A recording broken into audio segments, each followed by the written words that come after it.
Okay, so the topic for today is going to be we're going to start talking about curve fitting, and the simplest type of curve fitting that actually you'll be making a lot of use of is going to be fitting data to linear equations.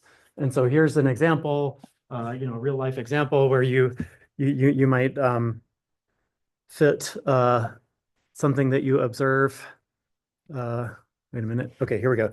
Fit, some XY data to a straight line, right? So, just because you can fit something to a line doesn't necessarily mean that it makes sense to do so. Uh, okay, but as an example, we can look at the case of measurement of the compressibility of a gas. And so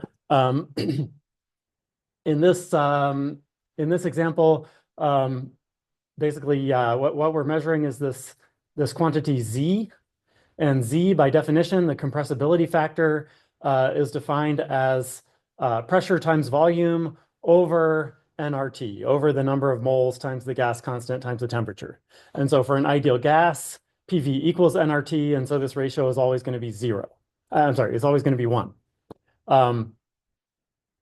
But for a real gas, that's not necessarily the case. And usually as you go to high pressures, gases start behaving more and more non-ideal. And so you're going to have deviations from Z equals 1 as you go up in pressure. And one way that you can describe that is by expanding Z as a polynomial. So you can expand Z equals B0 plus B1 times the pressure plus B2 times the pressure squared. And these coefficients, B0, B1, B2, these are called the virial coefficients. And for the purposes of today, we're going to truncate this polynomial expansion after the first order term. So we're going to fit Z as a function of pressure just to a straight line. Okay, and so here are some measurements. Let's say that this is the data that you collected. We measured at different pressures the compressibility factor. And so we have a measurement of Y as a function of X, and we want to fit that to a line, right? Because a line has two parameters, the intercept and the slope. And, so if pressure is X, B naught is the intercept B, and B1 would be the slope M, then you can see this has the form of a line. We can fit the intercept and the slope, and we can find these coefficients B naught and B1 based on the experimental data that we've collected. Okay, so if you plot this data, here's what it looks like. You can see that the compressibility factor is very close to 1, but as you go up in pressure, it deviates more and more from the ideal behavior where it should equal 1. Okay, and so what we need is sort of an objective way of finding the best fit line through this data, right? Because as you can see, you could draw different lines through different data points, right? But they would all have different slopes. We want a line that on average sort of most closely approximates the data. It goes basically through the data as closely as possible. Okay, and so the most common criterion for determining the best fit is called the least squares method. And the reason why it's called least squares is basically because you want to minimize this parameter that's called the chi-squared parameter. And so what is chi-squared? Well, if you have a set of data, right? So a set of Y data, and you're fitting that to a predicted model, right? So Y predicted would be the value that you would predict for Y from your best fit linear model in this case. So the amount by which your measurement differs from the prediction, that's called the residual. So for each data point, you have a residual. So the residual is just the vertical distance of your measured data point from the best fit curve. Okay, and so in the case where your model is just a line, you could write it like this, right? Because then the prediction would just be M times the X value plus B. And so chi-squared is calculated by just taking the sum of the square of the residual for each individual data point. Okay, and so if you have a really large residuals, that means your fit's bad, right? So if chi-squared is large, that means the points are far away from the fit. But if chi-squared is really small, it means that all of your residuals have a very small magnitude, and the curve goes through all the data points. Okay, and so yeah, here's how you can write chi-squared, right? It's just the residual squared, which is y minus y predicted squared, or plugging in the formula for the y predicted, right? If our what we're fitting to is just a line, then you get this equation here for chi-squared. Okay, so yeah, so we want to minimize chi-squared by finding the value of m and b at which chi-squared is a minimum. And from calculus, we know that if some function is at its minimum, then its derivative is going to be 0. So we want the derivative of chi-squared with respect to m to be 0, and we also want the partial derivative of chi-squared with respect to b to be 0. Okay, and just to show you that the linear least squares regression algorithm is not some magic black box. I'll just step you through really quickly how we find the values of m and b that fulfill these criteria. So basically, we have this function chi-squared. This is what it looks like. It's just each of the residuals squared and then summed. So we want to take the derivative of chi-squared with respect to m and with respect to b. And so if you remember from calculus, if you have a function squared and you want to take the derivative of that function, you can use the chain rule. And the derivative of some function squared is going to be 2 times the function times the derivative of the function. And so if we take f of x to be this thing that's in brackets, then we can take the derivative of each of the terms in the summation by using this relationship here. And so we can take the derivative of chi-squared with respect to m. It's going to, we're using the sum notation because we really have a sum of many terms, but for each term, the derivative looks like this. So we have 2 times f of x, right? So 2 times this thing that's in square brackets. That's what we're calling f of x, right? So y sub I minus m times x plus b. And so here I've gone ahead and distributed the minus sign, right? So we have y sub I minus m times x sub I minus b. And then we need to multiply by the derivative of f of x, right? The derivative of the thing inside the brackets with respect to x. And so the only term that contains x is this term here, right? Minus m times x, and the derivative of that term, I'm sorry, maybe I misspoke. We want the derivative with respect to m. So the only term that contains m is the second one here, and the derivative with respect to m is just minus x sub I. So out here, we multiply by minus x sub I.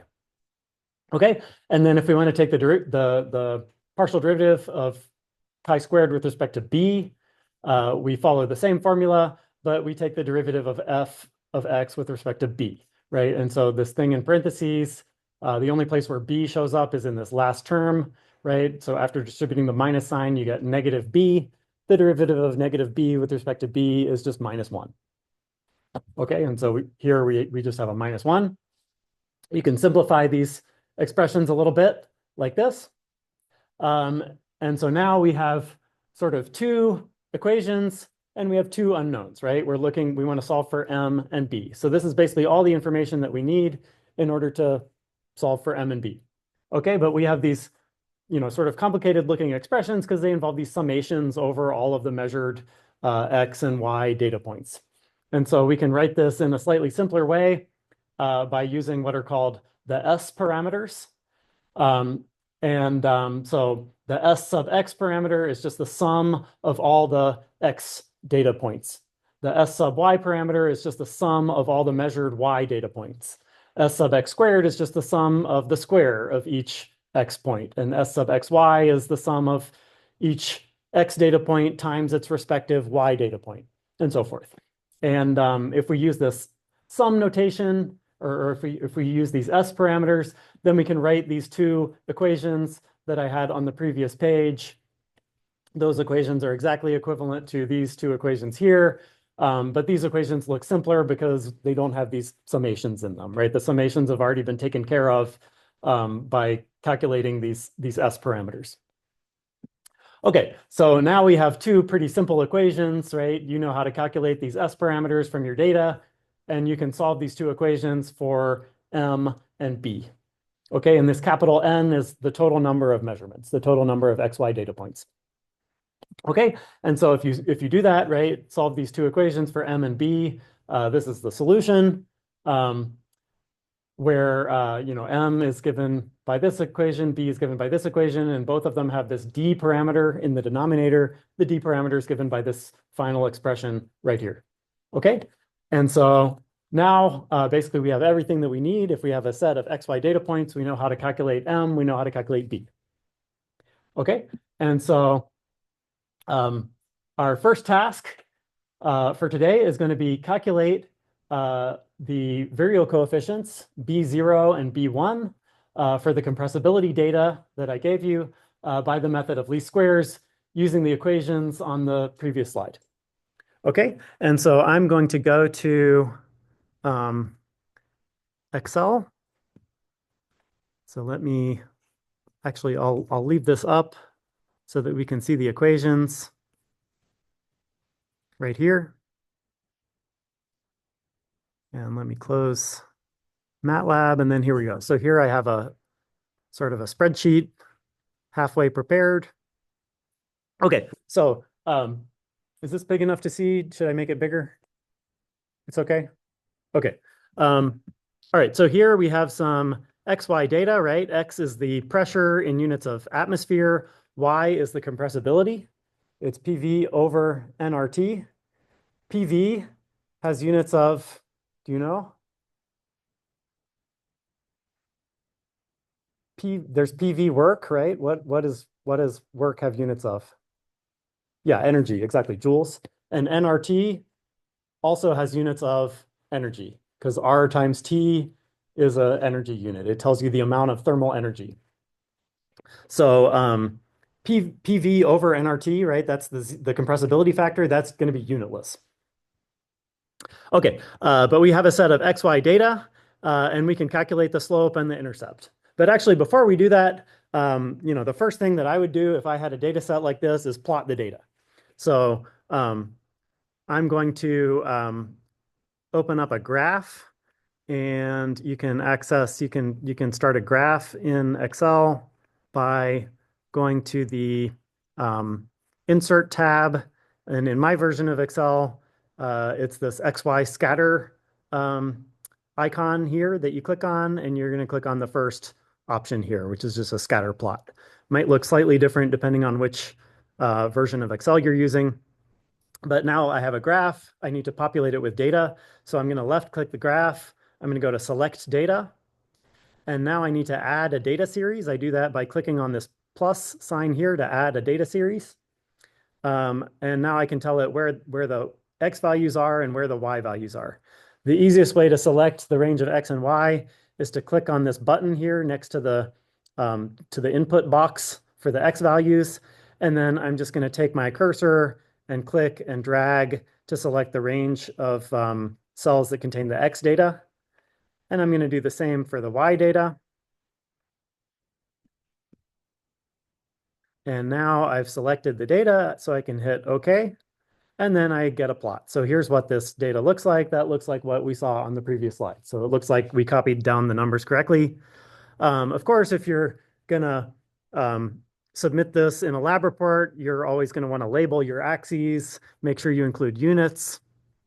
So I'll go ahead and do that. So with the chart selected, I'm going to click on this icon here, Add Chart Element. I'm going to go to Axis Titles, and I'm going to add a primary horizontal axis.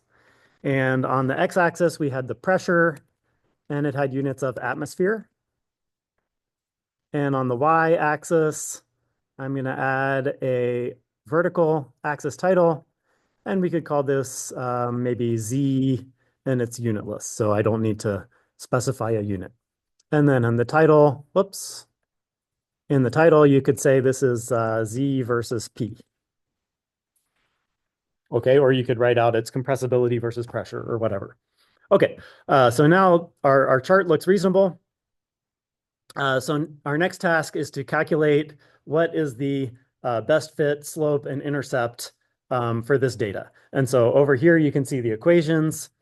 So I will go ahead. First, I need to calculate D, right? Because we need D for the M and the B. But actually, in order to calculate D, I'm going to need the S parameters, right? So let's go ahead and calculate these S parameters. So I'll make a little row here called S parameters. And the S sub X parameter is just the sum of all the X data points. So I can take the sum of everything in this first column here, and that'll be the S sub X parameter. And then the next column, if I take the sum of all the Y values, that's the S sub Y parameter. We're also going to need S sub XY. So I'm going to have to multiply each X data point times its respective Y data point. I can drag down this formula, and then I should see that the references drag down. And then if I take the sum of all of these items in this column, that should give me the S sub XY parameter. Okay, and then let's see, I also need S sub X squared. So I need to take each X value and square it. So I'm going to raise it to the power of 2. And then if I drag this formula down, that should give me the square of each X value. I can also just drag this formula over rather than typing, the formula over again, because the references should drag over. So now I have the sum of all the X squared values right here. Okay, I think that's all the S parameters I need at the moment. So I'm going to go over here and I'm going to enter the formula for D. So D over here is just the number of measurements, which in this case is 4, times the sum of all of the squares of the X values, which is this guy here, S sub X squared, minus the sum of all the X values squared. Okay, so minus S sub X is this one right here, and that one needs to be squared. Okay, so there's the D parameter. And now I can just calculate the slope and the intercept based on these two equations here. So the slope is equal to the number of data points, which is 4, times the S sub XY parameter, which is this one, minus the S sub X times the S sub Y. And we need to take the whole thing. I'll put the whole thing in parentheses and divide by D, which is this one right here. So now I think this formula should be correct. I'll hit enter. Okay, we have a negative slope. Does that make sense? Yeah, because we looked at the data, it's going down, right? So finally, I'll enter in the formula for B. We need the sum of all the Y data points times the sum of the square of all the X data points minus S sub X, that's this one, times S sub XY, that's this one. And then the whole thing gets divided by D. Okay, hopefully I made this formula correct. Okay, so this says the intercept is 0.99. Does that make sense? Yeah, because theoretically it should be exactly 1, right? In the limit of 0 pressure, gases should behave ideally. They should have a compressibility of 1. Okay. All right, so in order to really check that these slope and intercept is correct, it makes sense to plot the fit. So I can go over here. I went ahead and prepared a column called Y fit. So I can calculate, based on the slope and the intercept parameters that we have over here, what is the fitted value of Y that corresponds to each X value. So that's going to be just equals the slope times the X data point, which is this guy right here, plus the intercept B. And in order to drag down this formula, I'm going to want the references to the slope and the intercept to be static references. So I'm going to put a $sign on the reference to the slope, and on the reference to the intercept, I'm going to put $signs in front of the letter and number. But I want the reference to the X cell to be non-static because I'm going to drag down this formula and then it's going to calculate mx plus b for each value of X, right? So I can just double check that this is correct. And indeed, I've got always the same values of m and X, but a different value of, I'm sorry, m and b, but a different value of X.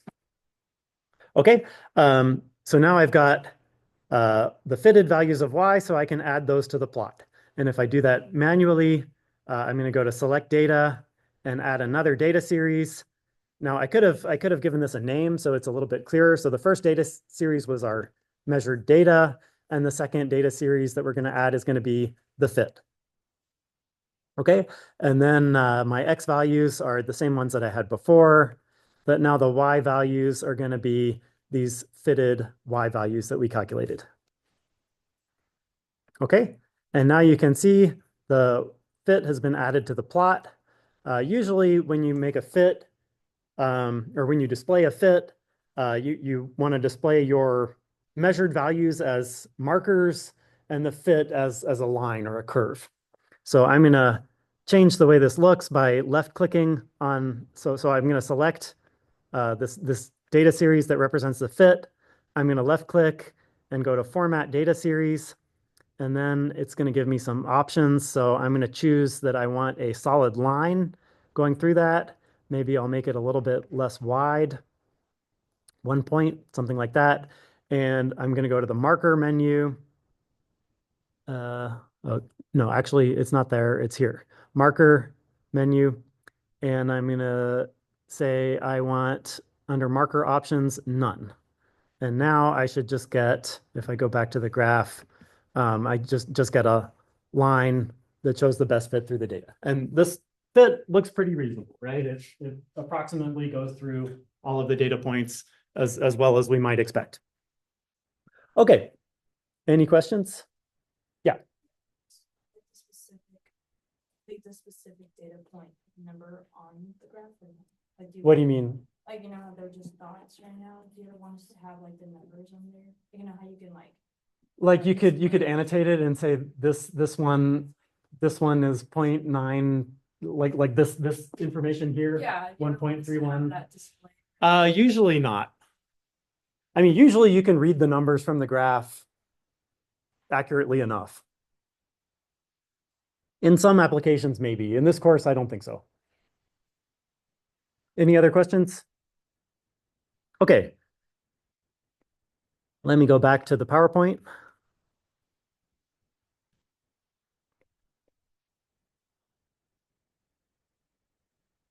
Okay, so we're finished with example 7.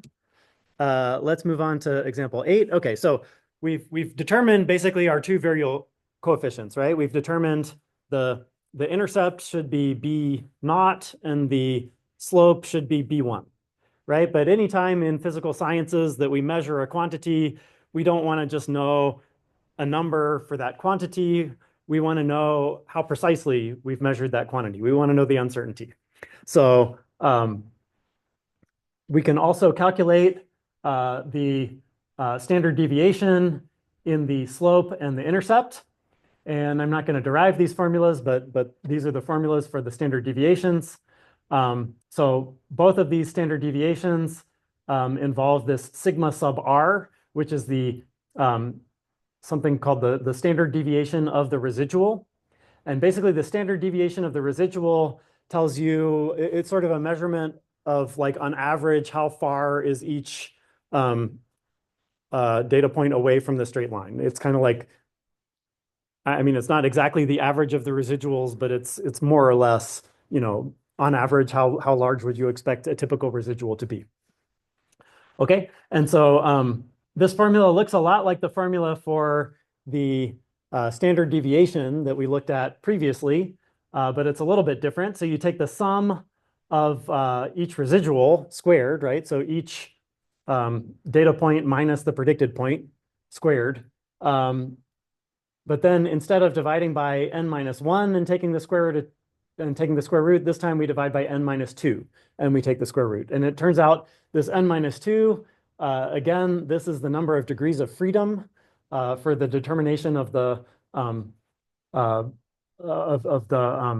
standard deviation of the residual.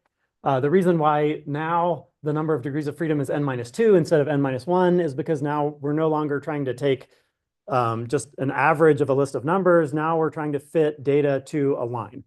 And when you're averaging numbers to get a value to report, you need at least one measurement in order to get any sort of estimate of the average, and you need at least two measurements to get any sort of estimate of the standard deviation, right? How far are the points away from each other? But in the case where you're fitting data to a line, you would need at least two data points to even be able to report a value of slope and intercept.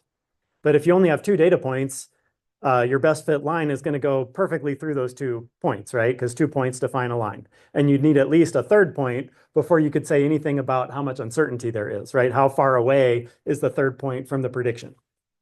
And so the number of data points in you really have left over to determine the uncertainty is n minus 2. So that's why this is the number of degrees of freedom in the case of fitting data to a line. Okay, so once you've calculated sigma r, you can calculate the standard deviation of the slope and the standard deviation of the intercept. And this parameter d is the same parameter that we had over here. It's just this expression here. And the value, however, that you want to report as the uncertainty is not going to be the standard deviation, but rather the 95% confidence interval. Because if you measure lots of data, then your uncertainty actually decreases, right? You can get higher precision by measuring more data. And so the formulas for the 95% confidence interval for the slope and the intercept, they look a lot like the formulas that we saw last time. You just take the student t-factor times sigma, right, times the standard deviation and divide by the square root of the number of measurements. But the difference now is that previously, when we were taking the average of repeated measurements, the number of degrees of freedom was n minus 1. But when you're fitting data to an equation that has two fit parameters, the number of degrees of freedom is n minus 2. So when you go to look up your student t parameter in the table, you need to make sure that you're looking up the parameter for new equals n minus 2, not n minus 1. Okay? Any questions about that?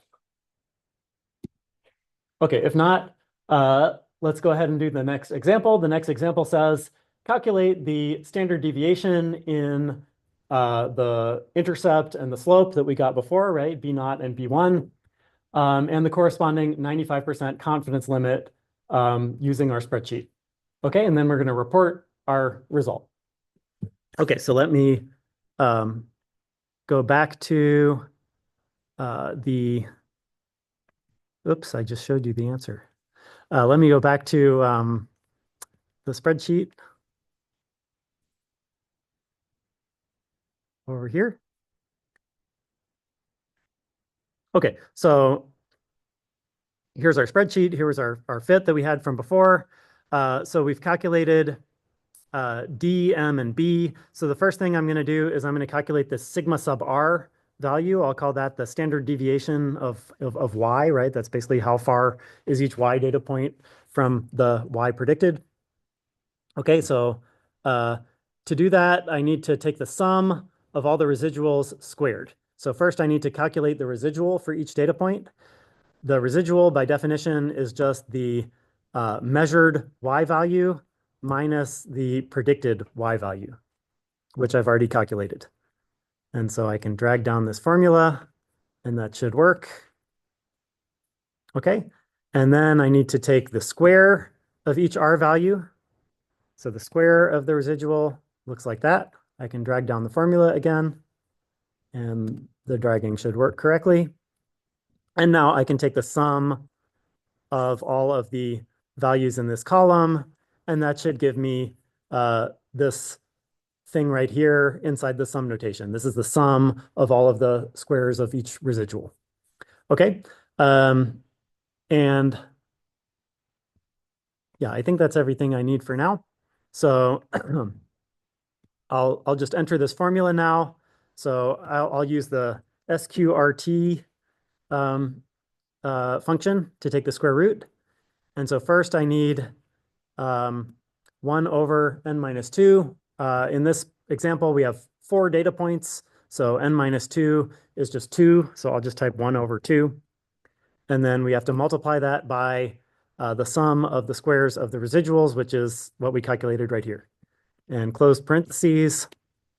Okay, so there's my sigma sub r. And then next, I'm going to calculate the standard deviation in the slope. So that's just the square root of n is 4.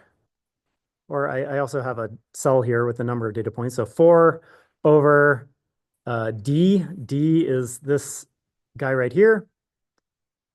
Okay, and then multiply by sigma r. Sigma r is what we calculated right here. So I'm going to multiply by that number, enter. And then the standard deviation in the intercept is given by this formula. So here we need to take the square root of s sub x squared. So that's the sum of all the squares of the x values. That's that one right there, divided by d and multiply by sigma sub r, which is this guy right here. Okay.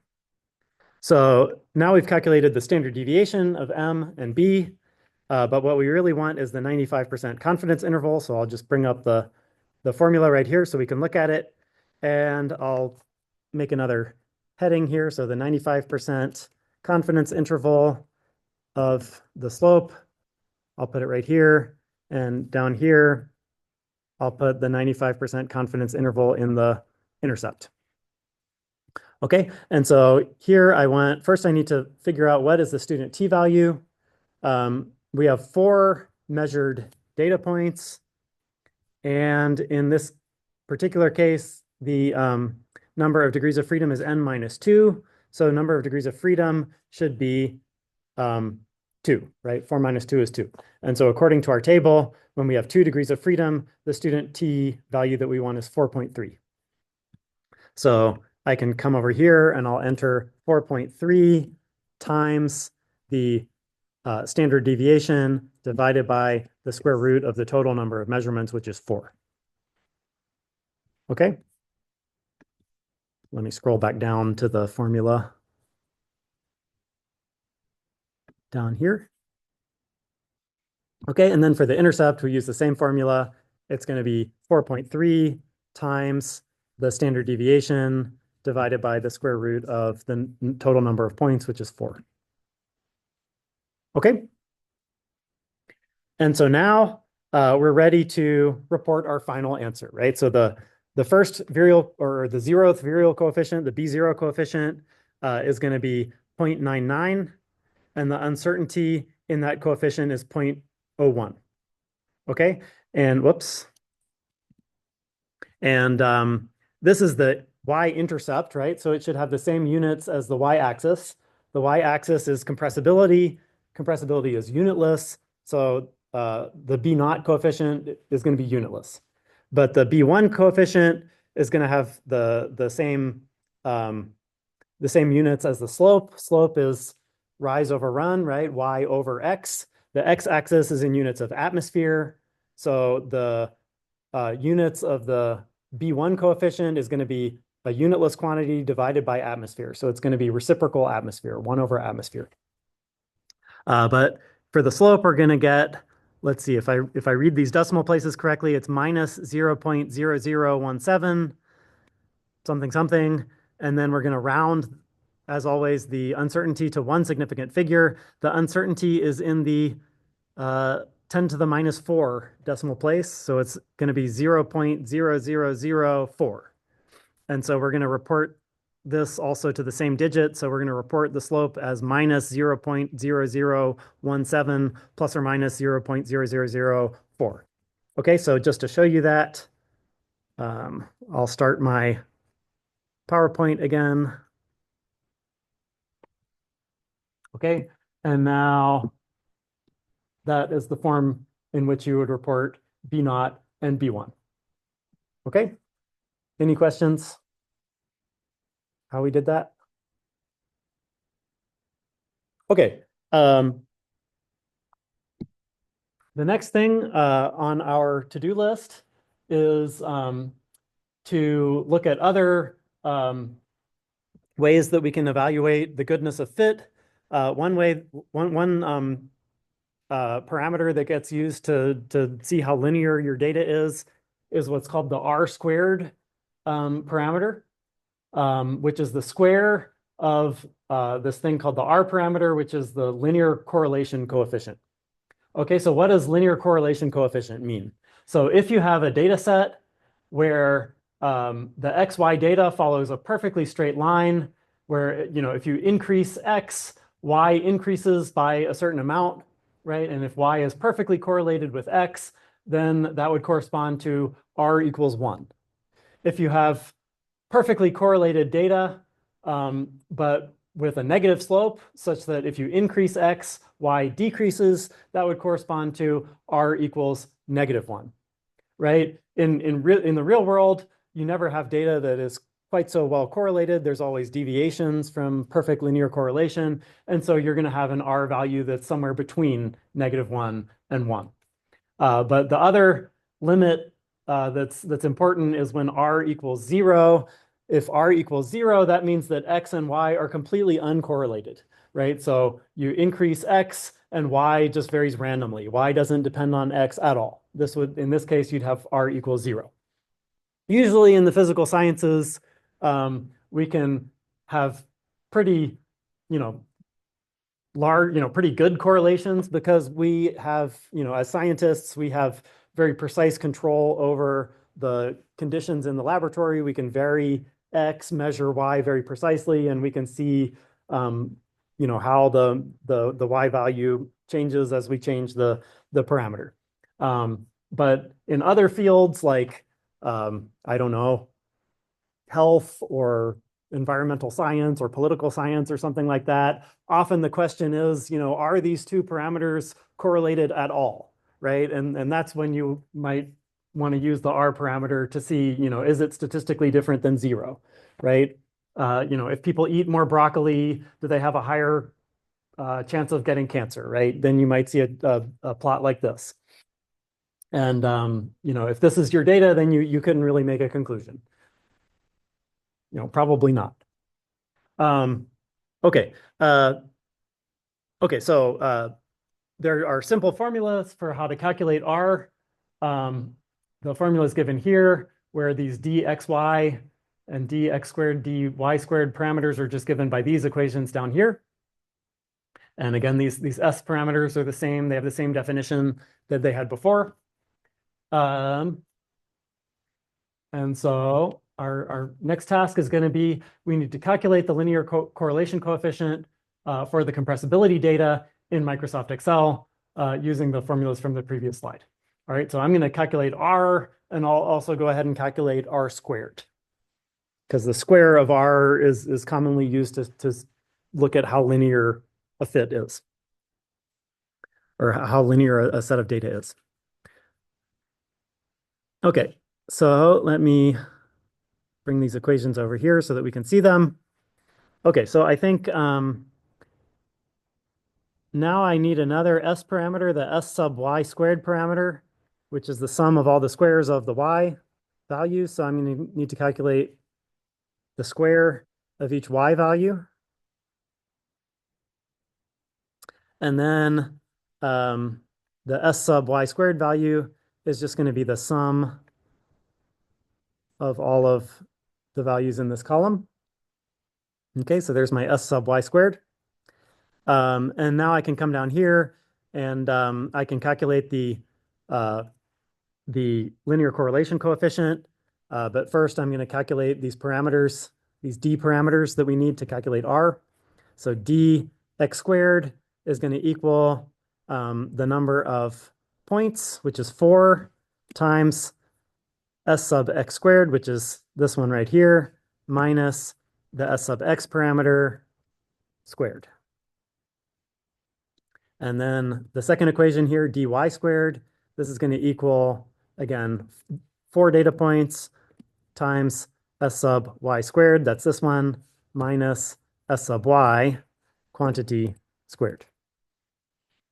And then finally, d sub xy is just going to equal n times s sub xy, that's this one here, minus s sub x times s sub y. Okay, and now I've calculated these three things, so I can calculate r. So down here, I'm going to say r is equal to dxy, that's this one here, divided by the square root of dx squared times dy squared. Okay, so there's my r. R, we get something that's negative and it's almost close to 1. So does that make sense? Yeah, because the slope that we had in our graph in our data was negative and it looked pretty linear. So we would expect an R value with a magnitude close to 1, close to -1. Okay, and then I'm going to square this and that'll be my R squared value. Right, so R squared is going to be 0.97. Okay.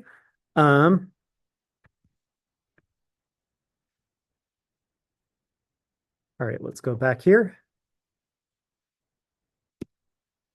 Okay, so oh, we already did this one. Calculate the linear correlation coefficient. Okay, and then our final task for today, maybe we'll finish slightly early. What time is it? Yeah, we might finish slightly early. Our final task for today is we're going to redo this example, but this time we're going to use we're going to do it the easy way. So I'll show you, I did it the hard way just to show you that, these built-in functions that you'll see in spreadsheet programs, they're not just a mysterious black box. They're just calculating, slopes and intercepts and statistics based on, formulas that you can derive in a straightforward way. But we're going to use the built-in tools in Microsoft Excel to do this stuff all automatically and much quicker, right? And so this will save you a lot of time when you're doing data analysis. All right, so we're going to repeat this using the trend line, and we're going to confirm that the trend line gives the same fit parameters as doing it the long way. Then we're going to use a built-in function in Excel called linest, which allows us to calculate the uncertainty in the slope and intercept. We're going to use that function to obtain standard deviations in the slope and intercept. Okay, so I'm going to go back to my spreadsheet.